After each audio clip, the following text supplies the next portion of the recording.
बारिश के समय में अक्सर लोगों को परेशानी होती है कि जॉइंट पेन ज़्यादा हो रहा है और या फिर खाया वो पच नहीं रहा है, एसिडिटी जैसा फील हो रहा है। तो ऐसा क्यों होता है, क्या कारण है और क्या इनके निवारण है, आइए आज बात करते हैं उस टॉपिक के बारे में।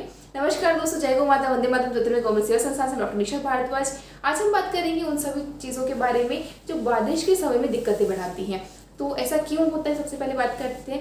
बारिश के मौसम में ना शरीर में वात बहुत ज़्यादा बढ़ जाता है, इस कारण से होता है। दूसरा, बारिश के समय में जो हमारी जठर अग्नि है, या एक तरह से आपको समझाया कि जो हमारा डाइजेस्टिव सिस्टम है ना, वो थोड़ा वीक हो जाता है, हर चीज़ को इजीली डाइजेस्ट नहीं कर पाता है, इसलिए दिक्कतें बढ़ती हैं। तो इस समय क्या क्या हमें प्रिकॉशंस लेने चाहिए, सबसे पहले उस पर बात करते हैं कि क्या चीज़ें हैं जो हमें पूर्ण रूप से अवॉइड करनी है।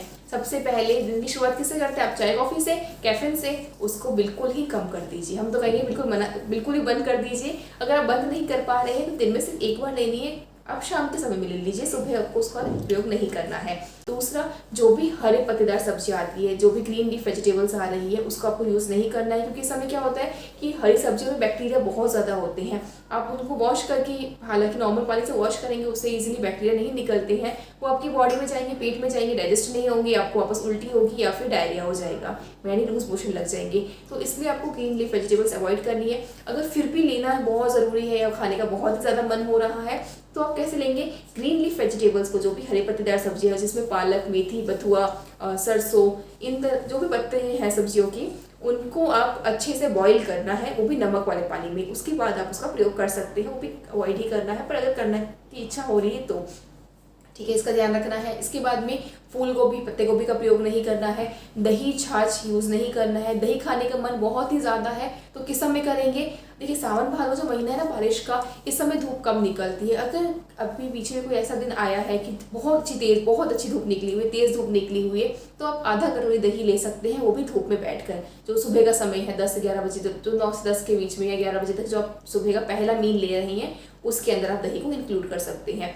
बाकी शाम को तो बिल्कुल ही मना ही है, उसको बिल्कुल ध्यान रखना, नहीं करना है।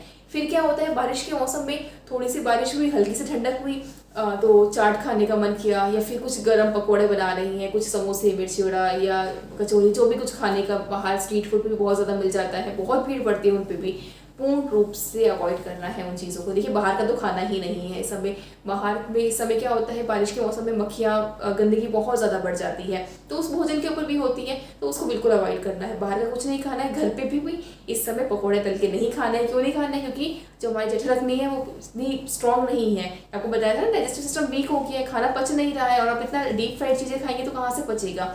डीप फ्राइड चीज़ें बिल्कुल ही अवॉइड करनी है, इसका ध्यान रखना है। इसके अलावा चावल, राजमा, चना, जो चीज़ें हैवी है उसको आप पूर्ण रूप से अवॉइड करें। क्या क्या खाना खाना है? जो एकदम लाइट फूड हो।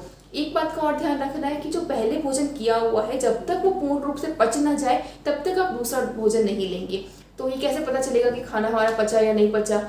तो इसमें अगर ना समझ आए इसे, तो हालांकि बॉडी हमें इंडिकेशन देती है कि पूर्ण रूप से खाना पचने के बाद शरीर थोड़ा हल्का फील करता है, खाने की इच्छा अपने आप होने लग जाती है। अगर ऐसे इंडिकेशंस नहीं भी मिल रहे हैं ना, तो कोशिश कीजिए लगभग 6 से 7 घंटे का गैप रखिए आप दोनों मील्स के अंदर, तो इतने में लगभग खाना हमारा डाइजेस्ट हो ही जाता है। तो उस चीज़ का आपको ध्यान रखना है। तो ये सब तो चीज़ें रही जो आपको अवॉइड करनी है। इसमें एक चीज़ आपको वो भी ध्यान रखना है कि बहुत ज़्यादा विग्रस एक्सरसाइज नहीं करनी है, अत्यधिक शारीरिक श्रम नहीं करना है, दिन में भी नहीं सोना है। देखिए, दिन में जो सोने का समय है ना, वो गर्मियों का था। गर्मियों में आप 30-40 मिनट की एक छोटी सी झपकी लेते थे, ठीक है, वहाँ उस समय चलता है। लेकिन जो बारिश का मौसम है, इस समय आपको नहीं सोने की आवश्यकता नहीं है, तो उसका भी आप ध्यान रखिएगा। अब क्या क्या चीज़ें हमें करनी है, क्या क्या चीज़ों पर हमें ध्यान देना है? तो जो भी आप पानी पी रही हैं, सबसे पहले जो हम पानी पीते हैं ना, उसको गर्म करके पीजिए, क्योंकि इस समय क्या होता है, बारिश के मौसम में हमने आपको बताया था बैक्टीरिया बहुत ज़्यादा पनपते हैं, तो पानी भी दूषित आता है। तो पानी को जब आप बॉईल करके पिएंगे तो उसमें जो गंदे बैक्टीरिया है वो मर जाएंगे। या फिर दूसरा ऑप्शन है कि पानी के अंदर आप फिटकरी घुमा के, जो फिटकरी यूज़ की जाती है, उसको अगर आप यूज़ करते हैं 3-4 घंटे बाद में, वो सारा जो गंदगी है पानी का नीचे बैठ जाता है। उसके बाद ऊपर से आप पानी का प्रयोग कर सकते हैं। पानी के अंदर पूरे दिन में कम से कम एक बार 1 ग्लास गुनगुना पानी करके उसके अंदर 1 चम्मच शहद मिला के आप प्रयोग कर सकते हैं। शहद चीनी वाला नहीं यूज़ करना है, जो प्राकृतिक रूप से आपको मिल जाए, जो ऑर्गेनिक मिल जाए, उसका आपको यूज़ करना है। तो वो चीज़ आपको अपनी डाइट में इंक्लूड कीजिए। रात को सोते समय 1 ग्लास दूध में 1 से 2 चम्मच घी ज़रूर डाल के पीना है। उससे आपकी बॉडी को लुब्रिकेंसी मिलेगी, शरीर अच्छा रहेगा, स्वस्थ रहेगा, और जो कमज़ोरी आती है ना, जो दर्द होता है शरीर में, वो सब कुछ नहीं रहेगा। खाने में और क्या क्या इंक्लूड कर सकते हैं आप, भुना हुआ चना ले सकते हैं। जो भी आप अनाज ले रहे हैं वो मोटा अनाज ले और लिक्विड आइटम ज़्यादा प्रेफर करें, जैसे घाट हो गया, खिचड़ी हो गई, दलिया हो गया, तो इजीली हम में डाइजेस्ट हो जाता है। मूंग की दाल आप ज़रूर लीजिए। अगर मूंग की दाल आप बना रहे हैं तड़का लगा के, तो उसके अंदर आप कड़ी पत्ते का प्रयोग कर सकते हैं, जीरे का, हींग का प्रयोग कर सकते हैं, वो सब आप अपनी डाइट में इंक्लूड कीजिए। इसके अलावा जो आप अनाज ले रहे हैं ना, वो पुराना अनाज प्रीफर कीजिए, नए अनाज को अवॉइड करना चाहिए। अनाज हमेशा पुराना, जितना पुराना होता है उतना अच्छा रहता है। तो जो गेहूँ, मक्का, बाजरा, चावल, जो भी, अगर आप चावल देखिए, हालांकि मैंने आपको मना किया था स्टार्टिंग में कि आपको अवॉइड करना है, पर अगर आपको लेने की ज़्यादा इच्छा हो रही है अर्ली मॉर्निंग में जब आपकी फर्स्ट मील है, तब रात को चावल बिल्कुल नहीं लेना है, चावल अवॉइड करना है। तो उसको जो भी आप अनाज ले रहे हैं वो सब अनाज कैसा होना चाहिए, मोटा अनाज होना चाहिए। इसके बाद में आप भोजन करने के बाद में सौंफ का प्रयोग कर सकते हैं। इसके अलावा अजवाइन का प्रयोग कर सकते हैं, अजवाइन भी आपके खाने को डाइजेस्ट करने में हेल्प करेगा। तो ये जो सारी छोटी छोटी चीज़ें हैं ना, इनका ध्यान रखना है। इसके अलावा जो एक बस्ती प्रक्रिया होती है जो पेट साफ करने में हेल्प करती है, एनिमा दिया जाता है, तो वो आप घर पे ले सकते हैं। इसका भी जो पूरा किस तरह से बस्ती की जाती है उसका पूरा वीडियो हमारे संस्थान द्वारा बनाया गया था, उसके बारे में पूरी अच्छे से जानकारी दी गई थी, जिसका आपको लिंक वीडियो के डिस्क्रिप्शन बॉक्स में मिल जाएगा।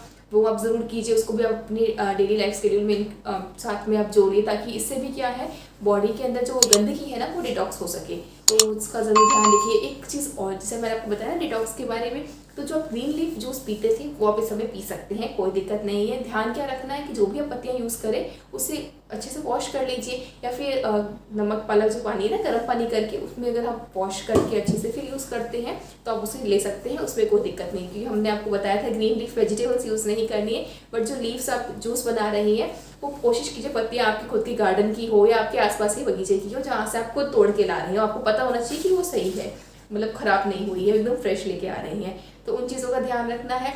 इसके अलावा भी अगर कहीं कोई पॉइंट छूट गया है, देखिए हम कोशिश करते हैं कि अपनी वीडियो में आपको सारी बात अच्छे से समझा पाए, कोई भी पॉइंट हम मिस ना करें, बट फिर भी अगर कुछ पॉइंट रह गए हैं वीडियो में तो आप हमें कमेंट्स में पूछ सकते हैं, हमारा हेल्पलाइन नंबर पे आप कांटेक्ट कर सकते हैं। चैनल को आप सब्सक्राइब जरूर कीजिएगा, आपसे रिक्वेस्ट है, क्योंकि हमारे चैनल पे आपको लगभग आपके हर प्रॉब्लम का सोल्यूशन एकदम नेचुरल वे में आप कैसे कर सकते हैं उसका आपको जानकारी मिल जाएगी। तो चैनल को सब्सक्राइब कीजिएगा, वीडियो को लाइक कीजिएगा। एक जानकारी और, एक महत्वपूर्ण जानकारी और, इस समय जो आपको जोड़ों का दर्द का दिक्कत है ना, उसके लिए आप कैल्सी रक्त का प्रयोग जरूर कीजिए। आप कैल्सी रक्त को आप किस में ले सकते हैं, कैल्सी रक्त को आप, हालांकि हम लोग गन्ने का जूस, दही, दाल, किसी में भी आप कहते हैं कि आप 1 चम्मच एक पर्सन के लिए नॉर्मल बहुत होता है। पर अगर इस समय गन्ने का जूस नहीं मिल पा रहा है, दही आपको अवॉइड करने का कहा गया है, तो आप उसे दूध में पी सकते हैं, और हाँ जी, दूध में पी सकते हैं, पानी में पी सकते हैं। तीसरा ऑप्शन है दाल में ले सकते हैं। तो कैल्शियम से क्या होगा, इस समय जो जॉइंट पेन का प्रॉब्लम है, जो वात बढ़ा हुआ है, उसका जो प्रॉब्लम का सॉल्यूशन है वो हो जाएगा, उसमें दिक्कतें नहीं आएगी। तो आप उसको अपनी डाइट के अंदर इंक्लूड कर सकते हैं। और इसके अलावा किसी भी तरह का कोई भी डाउट है आप संस्थान से संपर्क कीजिए। कोई भी जानकारी आप चाहते हैं, आप, हमारा संस्थान है उसका जो हेल्पिंग सेंटर है वो आपकी हर प्रॉब्लम के सॉल्यूशन के लिए हमेशा तैयार रहता है। तो धन्यवाद दोस्तों, जय गौ माता, वंदे मातरम।